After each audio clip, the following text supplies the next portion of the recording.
Gipuzko euskararekin bat.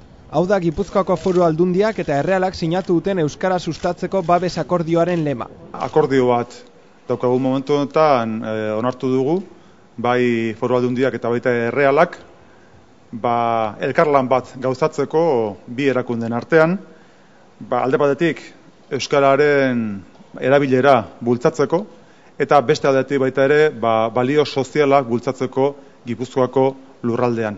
Akordioak euskarak eta Errealak gizartearentzat duten garrantzia azpimarratzen du. Gure lurraldea eta gure izaera gehien ordezkatzen duten erakundeetariko bat dugula Erreala. Guk uste dugu euskara dela bat egiten gaituen, Gipuzkoarrak batzen gaituen elementu importanteena.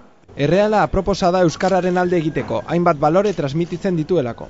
Berak personifikatzen ditu, bereganatzen ditu, besteak beste kirol zaletasun, kirol leian gizalegezko jarrera, esfortzua, lana, elkartasuna, eta baita ere egunero hobetzeko grina eta alegina.